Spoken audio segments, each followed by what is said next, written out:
Welcome! Today we're going to learn how to clean the printheads on your Brother machine.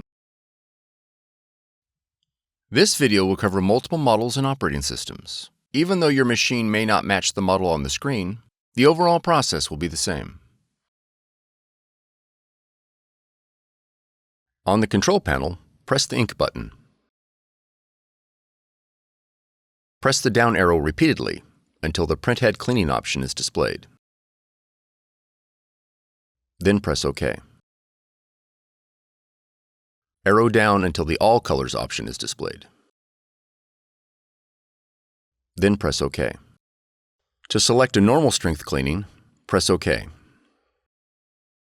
To start the cleaning, press the right arrow. Once the cleaning is complete, press the left arrow to leave the cleaning menu.